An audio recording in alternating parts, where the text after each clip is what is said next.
All right, everyone. Welcome once again. It's Friday and it's a Manufacturing Ecommerce Success Series. I'm your co-host, Damon Postolka, and with me right over here is Curt Anderson, my partner in crime, brother from another mother. Take it away, Curt. Hey, Damon, thank you so much, brother. This is, man, I can't even control my excitement today. This is just such an honor, such a privilege. We have an amazing, incredible guest on this, closing out the month of February here. My dear friend, Alicia Butler Pierre. Alicia, happy Friday. How are you? Thank you, Curt and Damon. I'm excited to be here. And if you're brothers from another mother, then I'm the sister from another mister. So let's there you go. There you go. From another mister.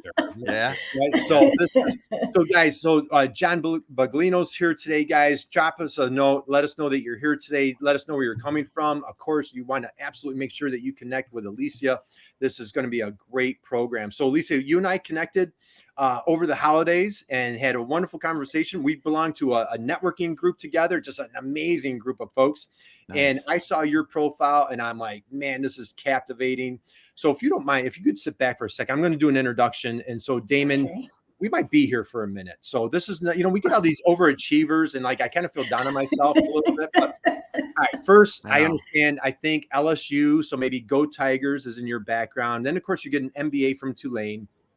Now you're a relentless entrepreneur. You've written an amazing book. We're going to talk about your book. We're going to talk about, you have a top 2% podcast. We're going to talk about this podcast. You have so much going on, Alicia. So just give a little intro and then we're going to take a deep dive into your background, but just share a little bit about what you have going on. Sure. Well, again, thank you both for sharing your platform with me. I really appreciate it. So I'm Alicia and I am the founder and CEO of Equilibria. And we've been around, it's coming up on 17 years. It's so hard to believe that time has flown by, but we are a boutique operations management consulting firm, and we specialize in working with fast-growing small businesses. And I know we'll get more into about what I do and how I do it throughout this program. So again, thank you both for having me. I really appreciate it. Absolutely. So we've got Dan Bigger. He's proud of us, Damon, because we started on time. Yeah, I see that. Here we have Maximo. So we have a great crowd, guys. Again, please drop us a note. Hello. Give a shout out to Alicia here.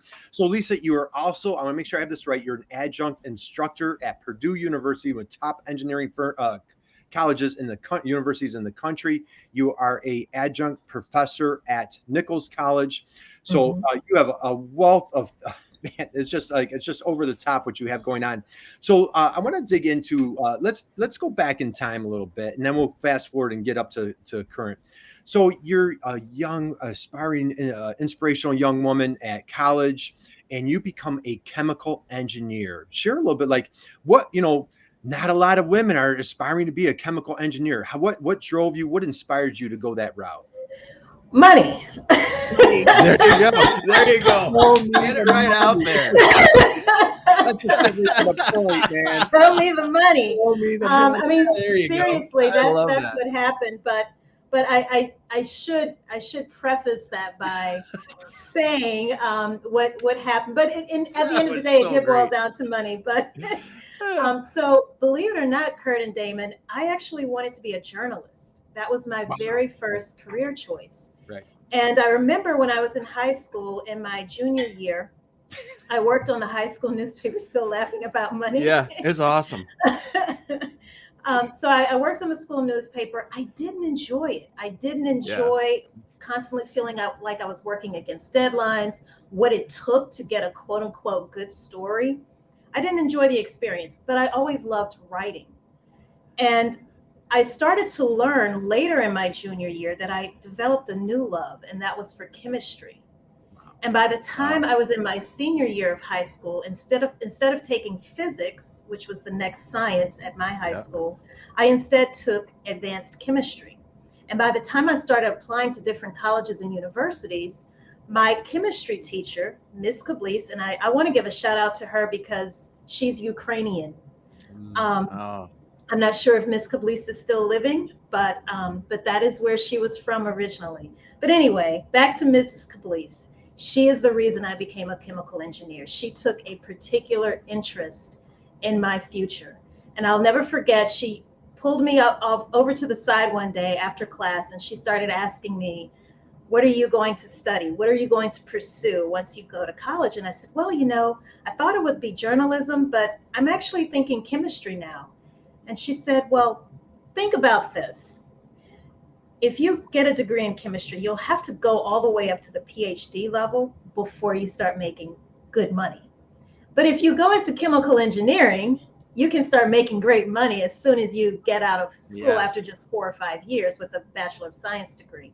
So that's why I say at the end of the day, the root motivation was money. I didn't know a thing about engineering. And what's interesting is my high school that I attended, I went to a magnet high school. We had an engineering program, but I wasn't in it. So she is the person who introduced me to chemical engineering. And then once I started college, I'm the type of person, I do love a challenge. And once I start something, I want to finish it. Even though I have to be honest with both of you, there was a point where I did want to switch my major. Oh, yeah. But it would have been more trouble than it was worth. And it would have meant staying in school probably another extra year or two. So I stuck with chemical engineering.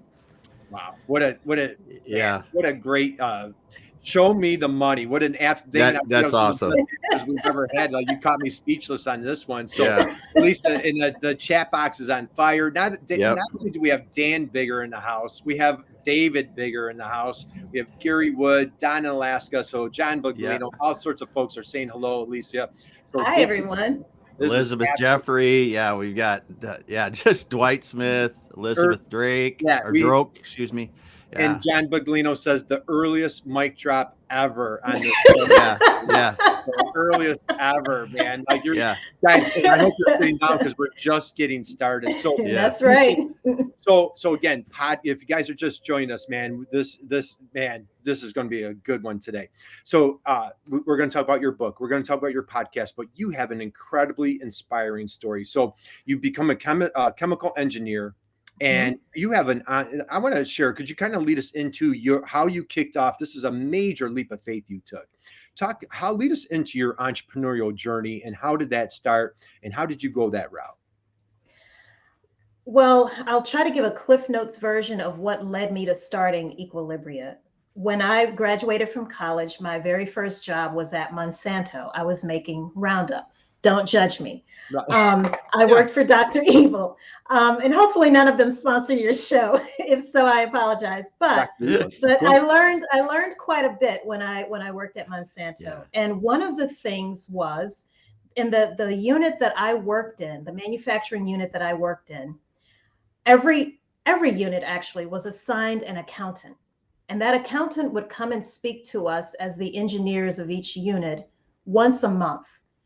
And they would bring these stacks and stacks of reports, financial reports.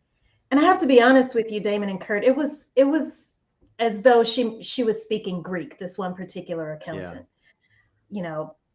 Equity, finance, and accounts payable, accounts receivable, all of these terms. And I'm like, what is she talking about? So that combined with, I'll never forget, there was a period in my career at Monsanto where the production schedule was completely erratic. One day we might be operating at full capacity. The next day we're told to operate at half capacity. And the day after that, we may be told to shut down altogether, only to go back up full steam ahead the day after that. So I didn't understand the business decisions that were driving those daily production schedules. And that's when I decided I wanted to go back to school. I enrolled at Tulane University's professional MBA program. So I worked full time during the day as an engineer, and I went to business school at night. And business just opened up. It was like the missing link for me. It opened up a whole new world. I didn't see anything the same anymore. And I understood the business decisions driving a lot of the activities that these different companies were going through, or actions that they were taking. By the time I was getting close to finishing or completing my MBA education, I just had this hunch, this gut feeling, this intuitive thought that would not go away, that I was living in New Orleans at the time. I needed to get out of New Orleans quick, fast, and in a hurry. Don't look back.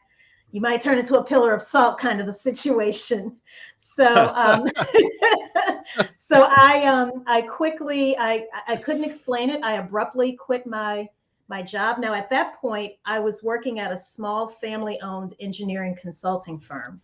So I left Monsanto, went to work for a small engineering consulting firm, and abruptly quit. I couldn't explain it, but you know, and I don't know for anyone else who's watching this right now, if you've ever had that feeling and you just can't shake it, that you need to take a specific action and it seems completely crazy, but you need to do, you have to do it because that feeling just won't go away. Well, that's how this was for me. So I quit my job. I think it was like September of 2004, and graduated December 2004 with my MBA. January 2005, I put my house up for sale in New Orleans. It sells that same week. February 2005, I relocate to Atlanta, Georgia, where I knew one person. And then 6 months later, Hurricane Katrina happened. Yeah.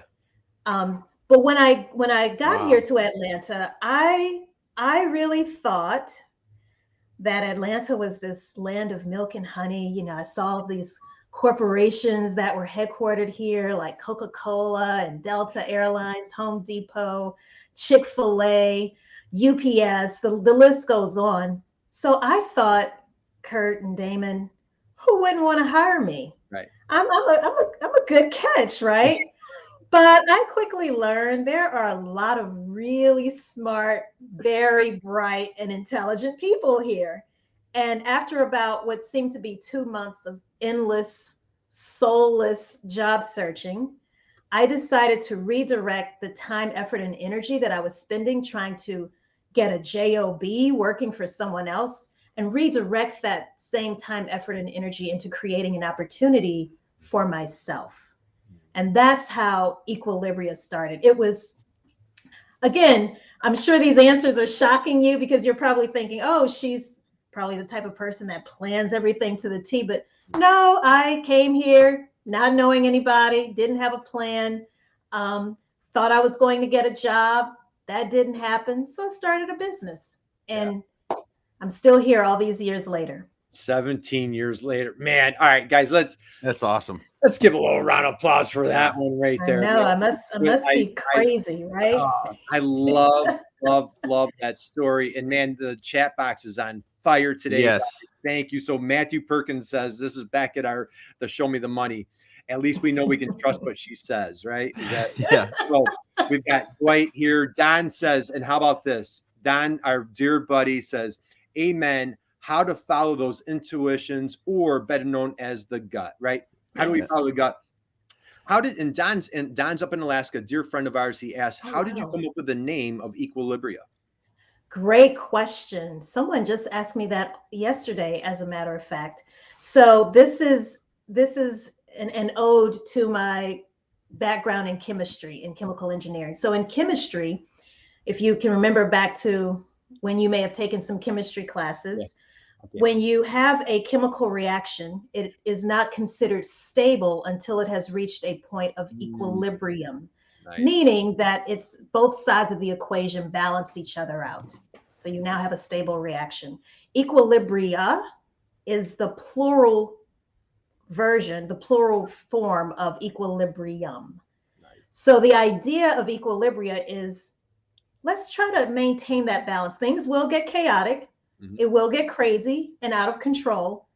But as long as we're always striving to get back to that state of balance, that's what we want to try to achieve when it comes to how we operate our businesses on a day-to-day basis. That's phenomenal. And what a great segue. It's like we planned this.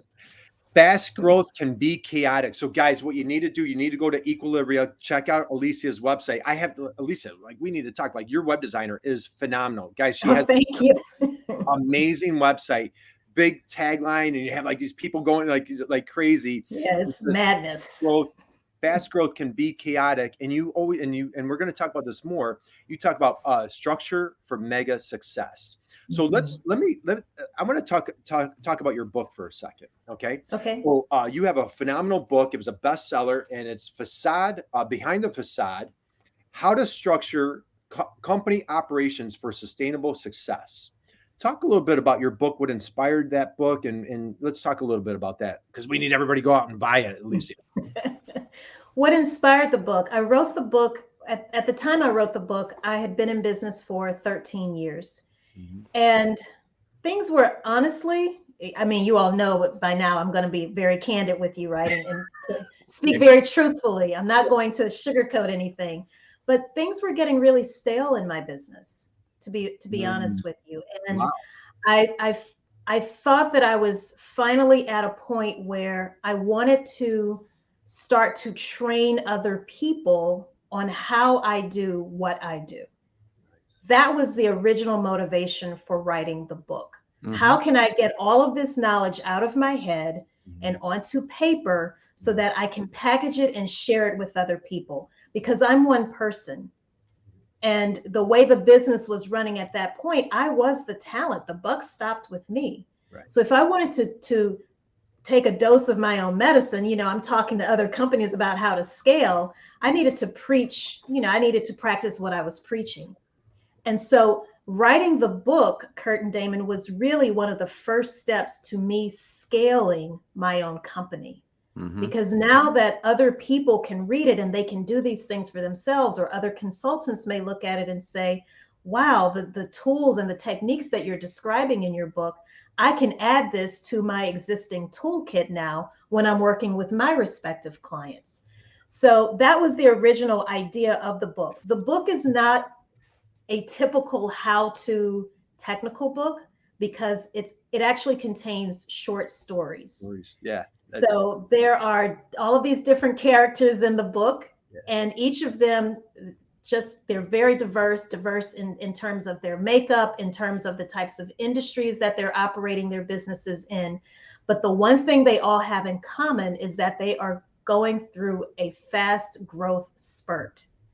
And things are chaotic and they need to get it back under control as quickly as possible, because as we all know, something that's often not talked about in terms of a source of business failure is when you have too much business.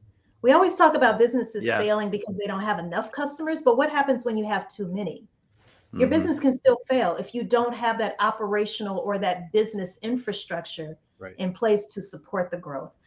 The reason I called it facade, behind the facade, is because as small businesses in particular, there's so much of an emphasis on sales and marketing and branding and PR. And don't get me wrong, those things, of course, are obviously very important, especially to attract and lure customers into the doors of your business. But what happens when they peek behind the curtain, or they look under the hood, or they go in the kitchen, so to speak? I'm just making the argument that if you put in all of that hard work to build up this facade that is attractive enough to entice business, just make sure that you're operating on the inside as good as you look on the outside. So that's what the book is about. That's awesome, because you hit one thing, and I'm going to tell you that when we see with our clients, when we get them into a fast growth mode, is you can go off that cliff without even knowing it. If you're not in a matter of a month or two, if you're not really carefully monitoring especially in an e-commerce company, if you start slamming sales really hard and you don't know your margins, almost instantaneously, you can run your company out of business literally overnight. That is so true. And there's so many examples of that. Oh, that yeah. is absolutely true. It has to be profitable growth in anything you do. And those big sales might not be good sales. That's right. And, I always say we're all one viral moment away from disaster. I mean, seriously, think about it. If you had a spot, even if it's just a few seconds on a popular morning TV show or whatever the case may be. I mean, those few seconds and all of this web traffic comes to your website. Can your website handle that? Will it crash?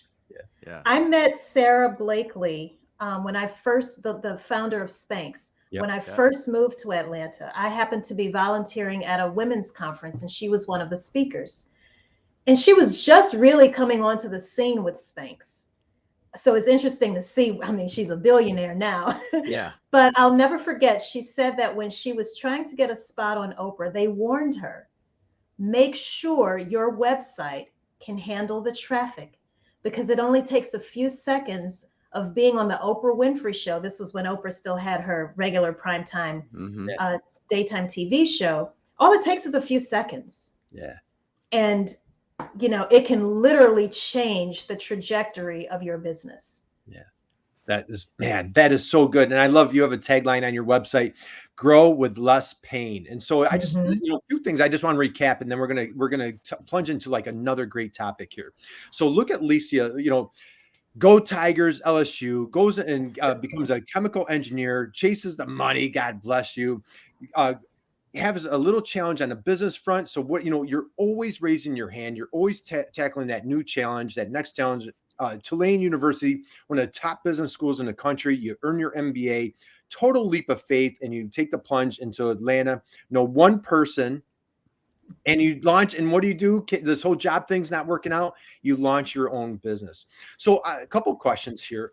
Who inspires you, Alicia? Like when you were in Atlanta, was there a tipping point, a turning point? Like when you decided to take that plunge into entrepreneurship, was there a point where you're like, this is it, this is right, I did make a good decision? Share a little bit of like that early, maybe for folks that are out there going into entrepreneurship for the first time, share a little bit like the victories when you're like, man, this was a good decision. Oh, wow. Let's see. I'm trying to think of an exact moment when I realized, I guess for me, honestly, and this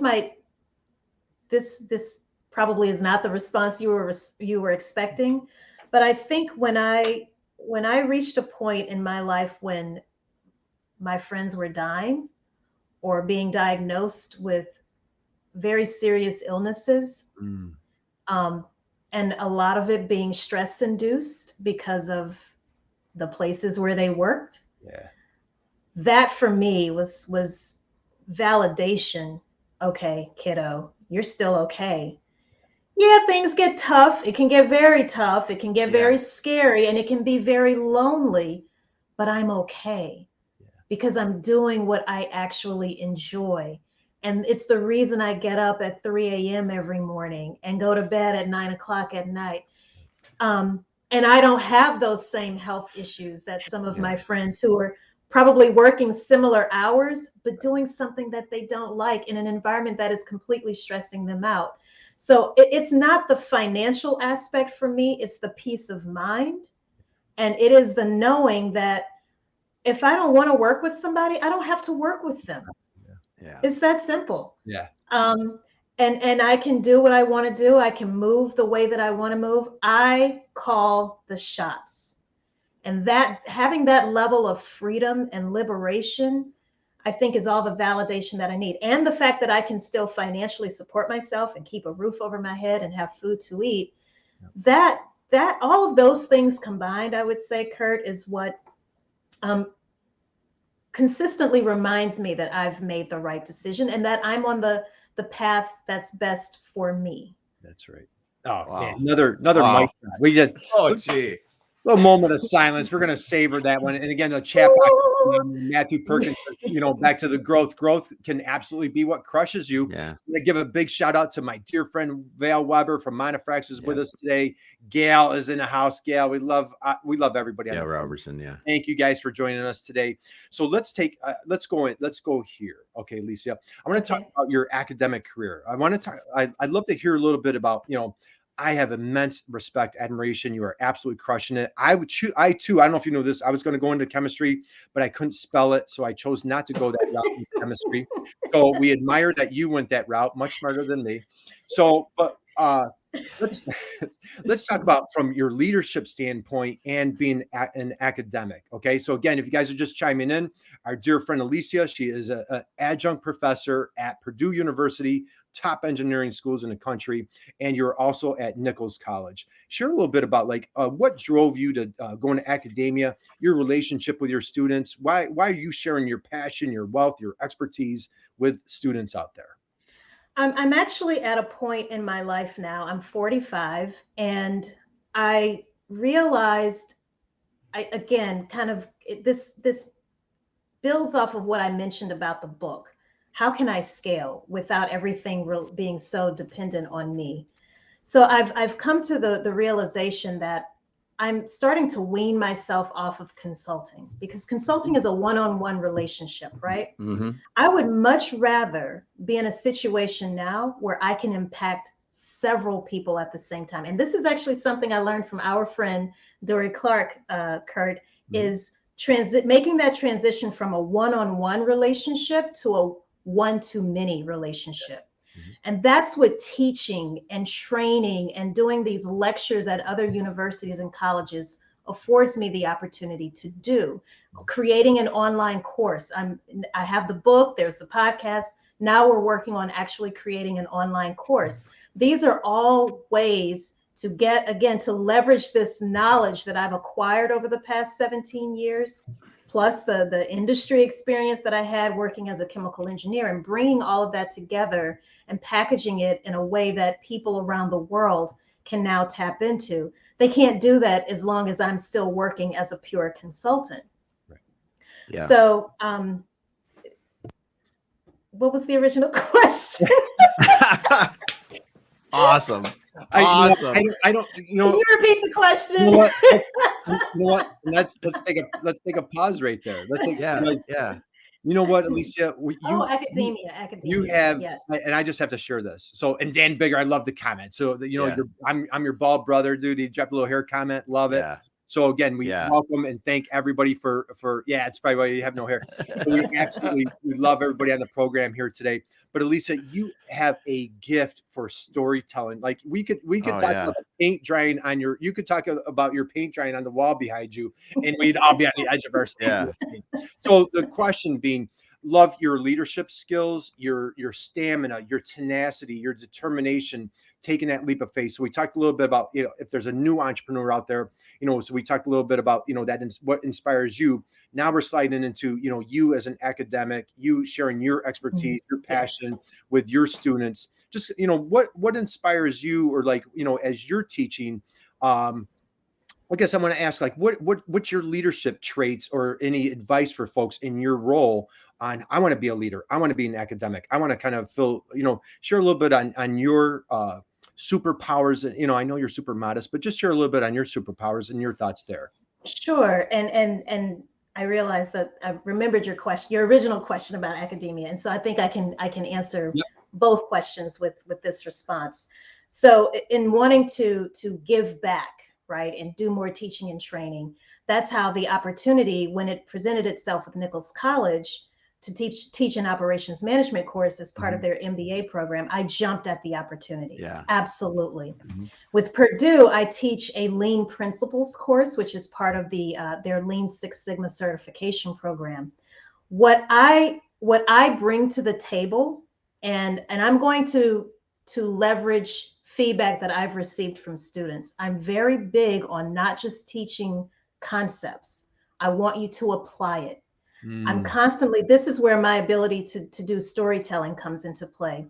So oftentimes when I'm teaching a concept, we could be talking about, well, what is Lean Six Sigma?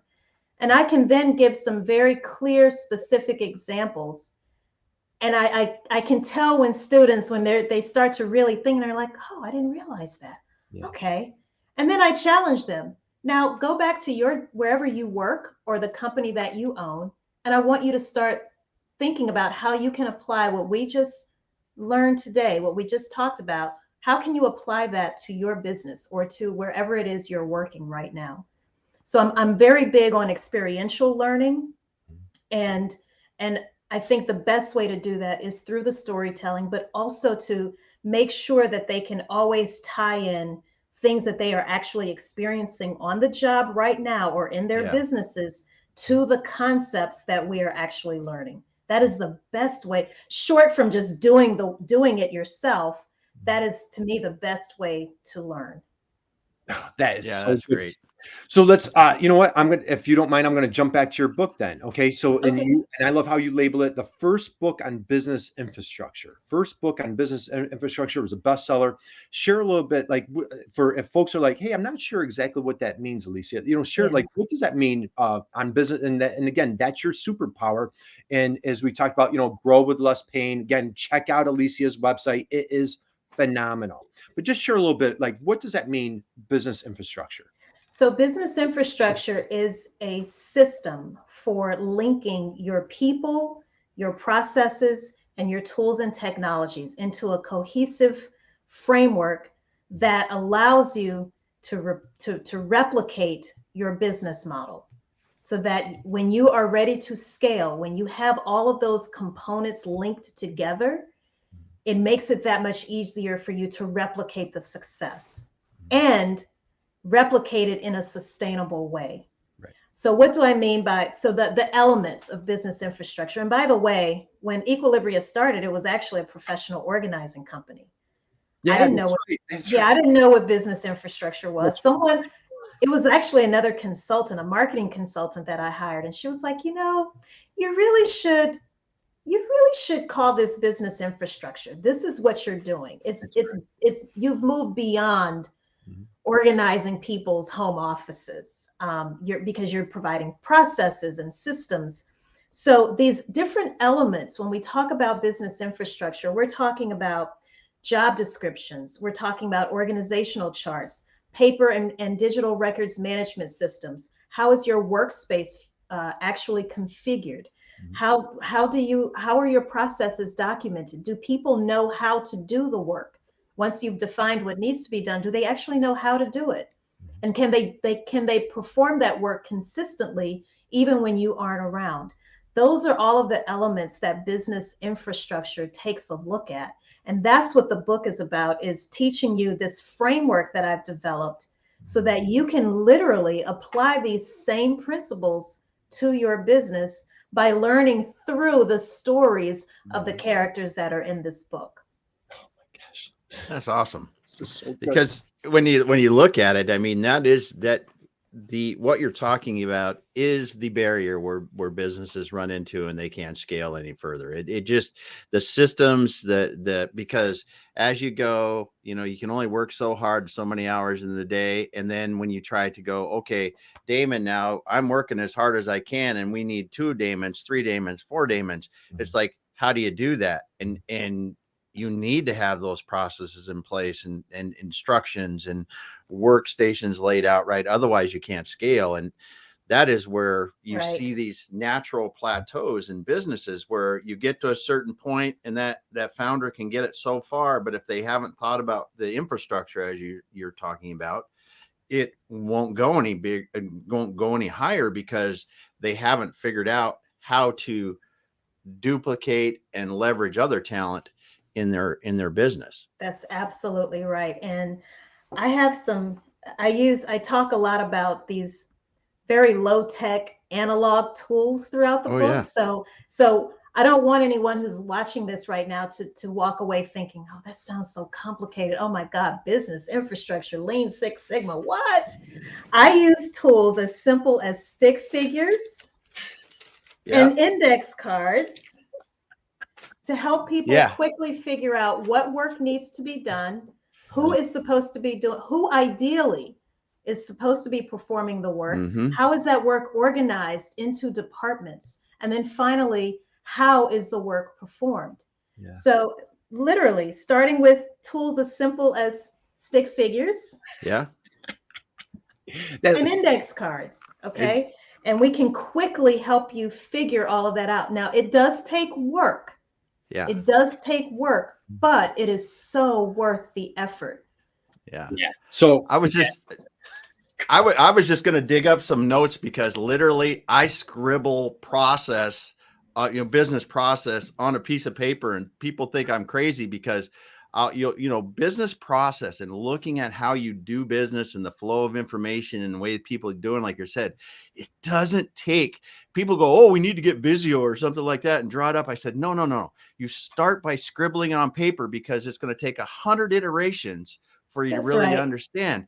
And you go from diagram to steps to then you can start detailing it. But it's so cool that you're saying that, because it is. And It's true. literally scribbling in a phone so you can communicate It's it true. with a picture. Or even record yourself on your phone, or record yourself doing something, using something like Zoom to capture to capture the screen, the actions that you're taking on your computer. It doesn't have to be complicated. I think when people think process, they think old school, the old school, big, thick, clunky operations manual that collected dust, sat on the shelf. It looks nice, but it's not useful. And the thought of updating it is just, oh my gosh. But when I'm talking about processes, it could be a combination of checklists. It could be process maps or flow charts. It could be, step-by-step procedural instructions, whatever it takes to train other people on how to produce a product or deliver a service such that that quality remains consistent, whether I'm doing it, Damon's doing it, or Curt is doing it. Will the end result be consistent? And that's when you know you have a well-documented process. Who cares what the format looks like? I think I agree with you, Damon. I think people and don't get me wrong, I can be a purist when it comes to process mapping and all that kind of stuff. But at the end of the day, is it functional? Can people understand it, and can they be trained on it and then released into the wild to produce produce consistent results? Yeah. Well, and there's sometimes when you have to document. I mean, if you're certified by certain organizations, but aerospace or food manufacturing or medical manufacturing, there's times when you have to have those things documented. It's not negotiable. It's not negotiable, right? And I still think, though, people miss that initial step of do it simple the first time, because when I've seen people just fail terribly at trying to document infrastructure is trying to take someone that has never written a procedure before and say, hey, I need you to write a procedure. And that's like telling me to do chemistry. I went in mechanical engineering because I knew I wasn't going to be in chemistry. And my high school teacher taught me that. Let's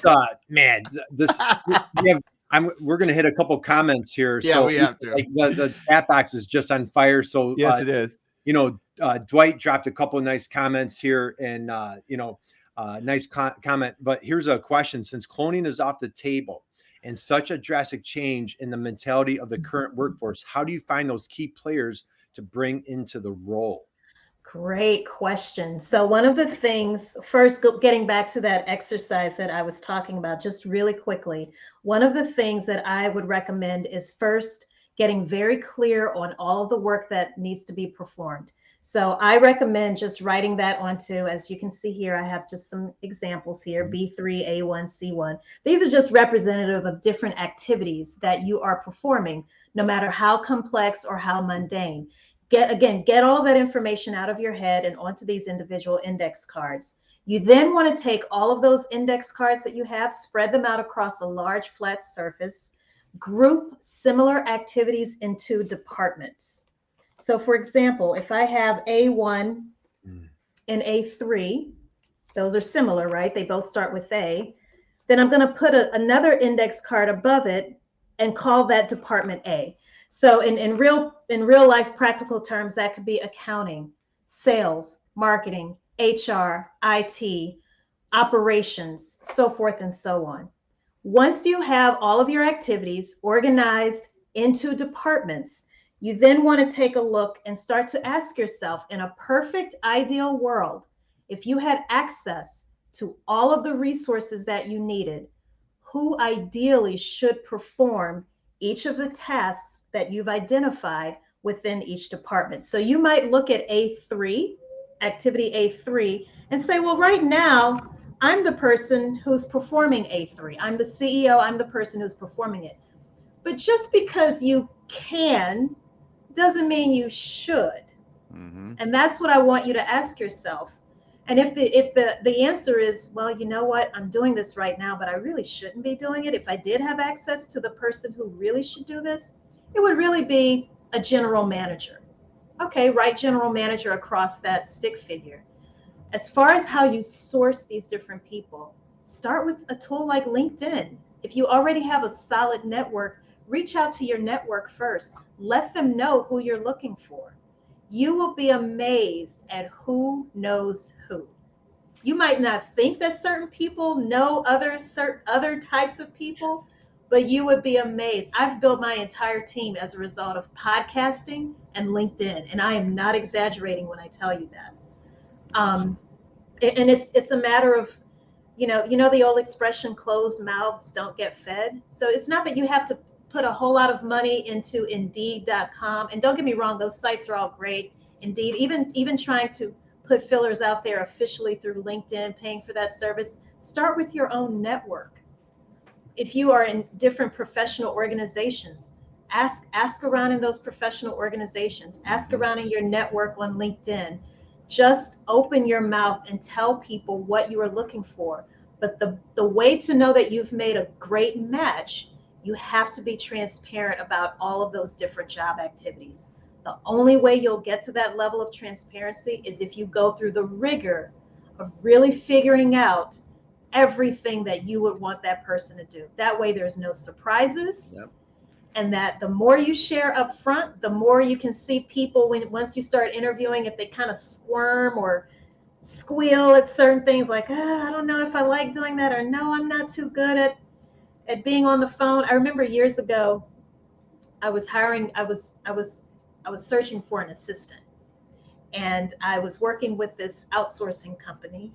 And one of the ladies I interviewed, she told me she didn't like being on the phone. And I said, well, I don't like being on the phone either. So that's a problem, so, but just think, if I didn't have that simple, again, it's such a mundane task, right? Answering the phone.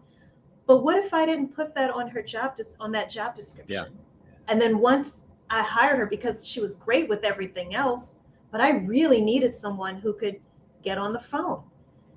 But what if she didn't find that out until we had all signed paperwork, she had started the job, and then only to find out she hates being on the telephone. So go through that rigor first. I promise you, it will save you a lot of heartache and pain on the back end. Yeah. So much in there. So much in there. So man, let's just pause for a moment, Dave. Yeah. Guys, I just want everybody to just kind of digest what's happening. Like, this is really magic. This is like a master class of efficiency. Take a look at the chat box. John Baglino says, step one, buy index cards. That's right, John. That is absolutely brilliant. A lot of great chats.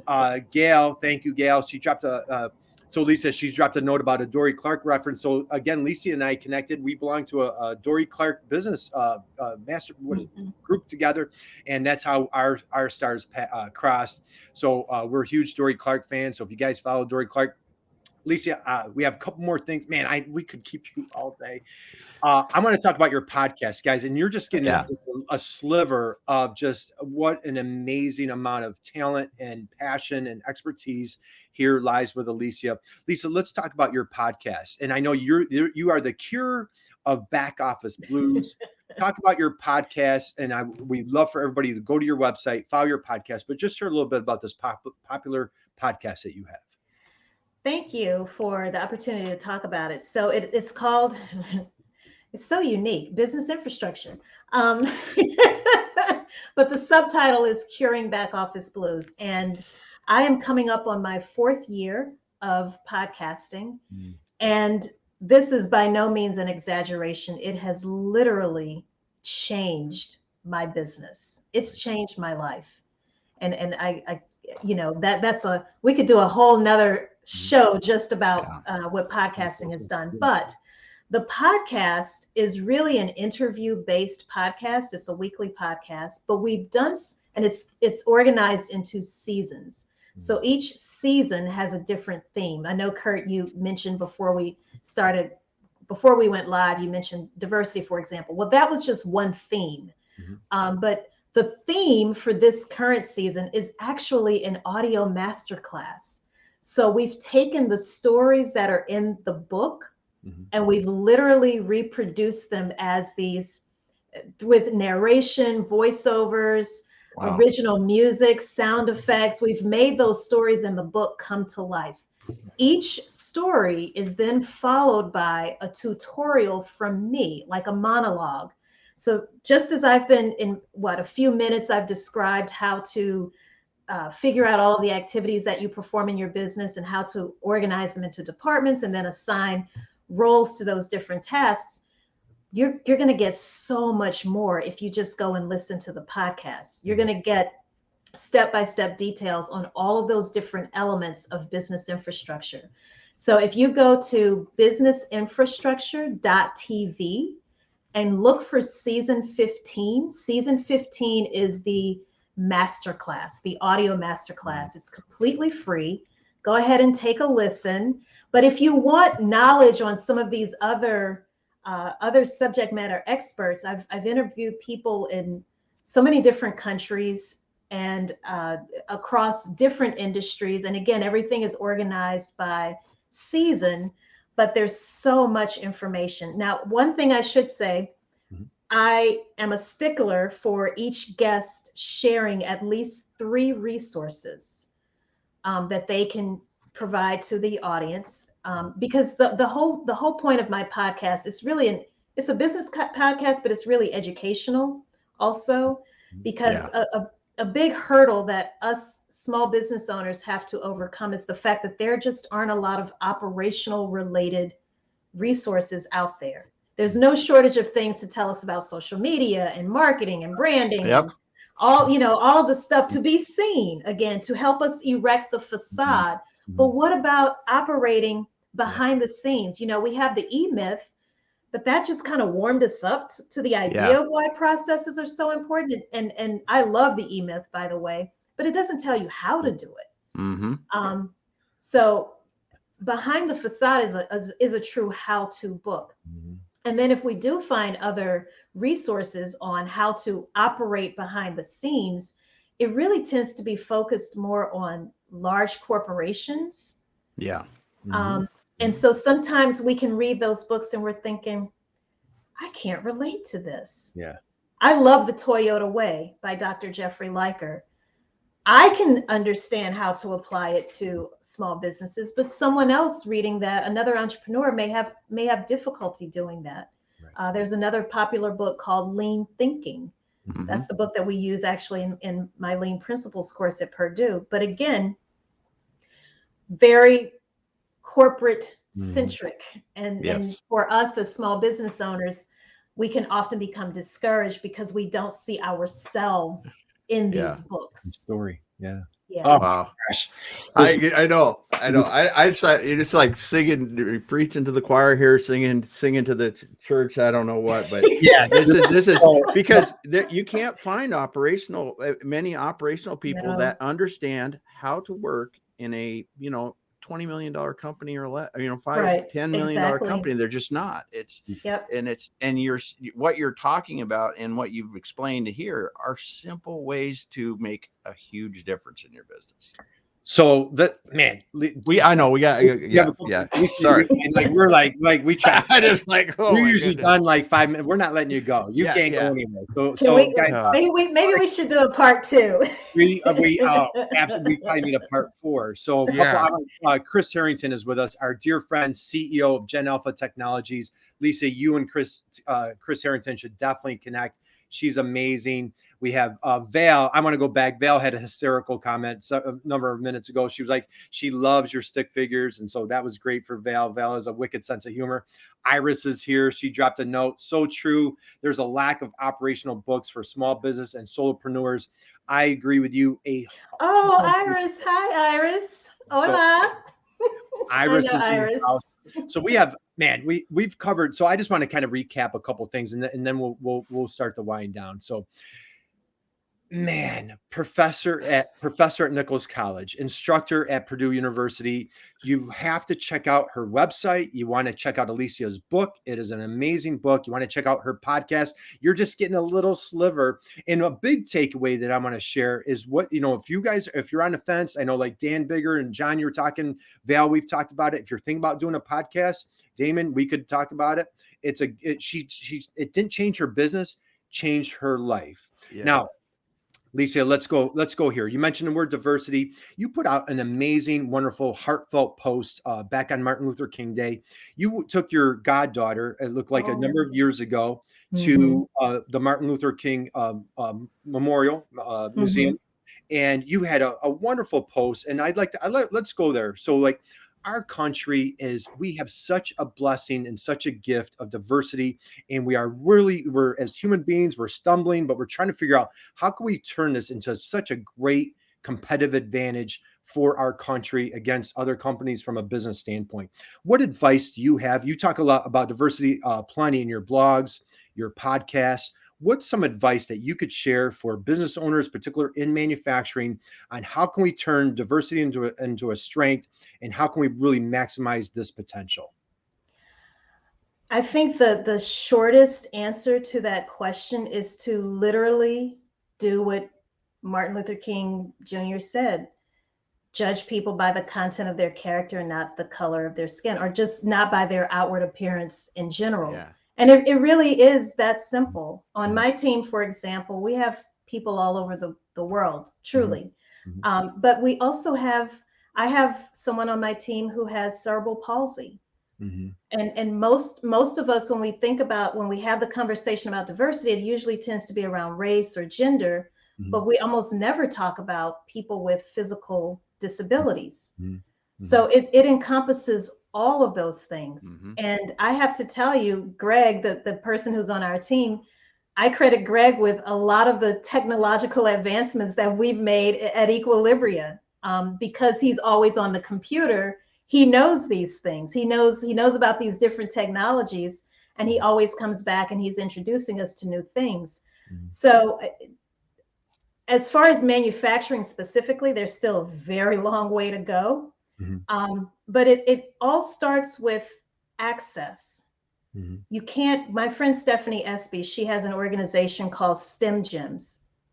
And she's really far more qualified to answer this question than I am. But I'll just say Stephanie has a motto or a mantra: you can't be what you don't see. So if you want to attract more women, if you want to attract more people of color in general into manufacturing, if you want whoever it is you're trying to attract more of, let them see themselves represented. We don't see it, and you can't be what you don't see. If it weren't for my high school chemistry teacher, Mrs. Kablis, I wouldn't have known about chemical engineering. I didn't know a chemical engineer. I knew of other types of engineers, but not chemical. I wasn't exposed to it. I didn't see it. So because I didn't see it, it didn't exist. And we don't understand how powerful imagery really is. When you open up these magazines or pick any of the popular high profile business publications, and who do you usually see? Right? Think about it. Let's just be honest. So if these organizations want to be serious about it, and it's not about specifically, trying to hit a target number, it's truly looking for the best talent. And if you truly strip away the biases, the prejudices that you might have, the preconceived notions, you will be left with the diversity that you're aiming for. But when you start specifically trying to target, well, we want 30% women by the year 2025. It's like, okay, now you're going to create feelings of resentment, right? Because people are going to think, oh, well, you were a such and such hire, or you weren't really qualified because they were just trying to meet a quota. Truly just go and look for the best talent. And how do you do that? You cast a very wide net. I'm thinking of another friend of mine who specifically helps. She's also in the manufacturing space, and she works quite a bit with HR representatives, and they consistently tell her, well, we can't find them. It's like, are you kidding? I go on LinkedIn and I can look at 100 easily right here. Are you really looking? So that's what I can offer on that topic. And honestly, one of the things that I saw years ago in manufacturing, if you start to consider English as a second language, and not just Spanish, but other Russian, and other languages. In some of the companies I ran, we had more Russian speaking people in the factories and in engineering and other places than we had English speaking people. And it's just, there's certain pockets that you can get some really good groups of people that you can come in to get that diversity. You said it is, and manufacturers are getting hammered. Everybody's getting hammered with it now, hiring people, right? And if you're not diverse, I don't know what the heck you're going to do. You're just going to be out of business, I think. And I think too, I take for granted where I live sometimes. Like even my neighborhood is incredibly diverse, but I have to remind myself, there are large pockets of America that don't look that way. Yeah. So I think those companies have more of a challenge. But now that things are starting to, more people are becoming receptive to working remotely, we really don't have any excuses, right? When you think about it, you can't say, well, I don't see them. I literally don't see them in my local community. Well, hey, buddy, there's a whole world out there. Yeah. You just haven't looked. You just haven't looked. Yeah. Man. So Damon, I think this is a record, because I know. I'm looking at the clock.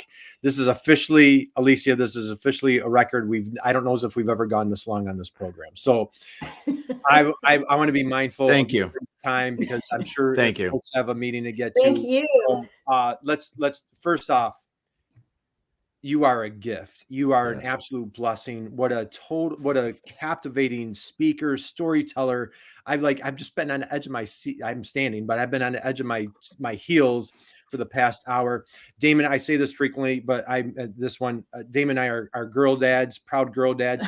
You are such an inspiration for the next generation of women coming up go into chemistry. You can do this. You can be an entrepreneur. You can write a great best-selling book. You can be a podcaster. You can be a leading force in your industry, just as you have. So I salute you. Thank you. Everybody here today is just thank you. Man, thank you so much. Thank you so much. Box has just been absolutely. Oh, wow. Yeah. Thank you. I'm very touched. Can I share a really quick? Absolutely. I promise this is a really quick story. Absolutely. So Iris, I noticed you shared a comment from Iris. Let me tell you really quickly how Iris and I met, and it's through the podcast. So that's why I wanted to mention this story. So I made an effort to cast a wide net in terms of looking for a variety of different types of guests. I went to Twitter. That was the first place I went. I happened to see this guy named Carl E. Reed. Shout out to Carl. I connected with Carl, saw that he was in New York. I was specifically looking for people in New York. That's a whole nother story. But I sent him a direct message on Twitter. We had a quick 15-minute phone call. He agreed to be a guest on my show. And this was when I was really just starting out with my podcast. Several months later, Carl asked if I would interview his friend Mariela DeBas. She owns and runs this amazing organization called the Red Shoe Movement. I interviewed Mariela on my podcast. She then invited me to her event, her signature event in November of 2019. This was right before COVID in New York. That's where I met Iris. Nice. Wow. That would have never happened were it not for the podcast. So again, it's just letting you know the power of podcasting. But then also when we're talking about casting a wide net and how do you even go about finding people, I went to Twitter and just through some simple searches and filtering, that's how I landed on Carl. And ultimately, that's what led me to meeting Iris. Right. This is awesome. So to close out a couple so Elizabeth says, back to your comment about you just haven't looked, is such a wonderful statement. Dan Bigger talks about, how he talks to his daughters. Elizabeth, again, says she's excited about raising daughters at a time like this. And Iris says, that's right. So, man, so thank you. We covered so much today. And thank you. Your leadership and diversity is just, we're all in this together. We are an amazing, wonderful country. Let's stop all the nitpicking and let's really turn this to our advantage to be made in USA. Boy, let's stop the bickering. We're not always going to get along. Damon, we argue about football games. Oh, yeah. Those are things that lots of stuff about, right? Let's argue about the important things like sports, right? Yeah. So guys, let's close it up. out with this.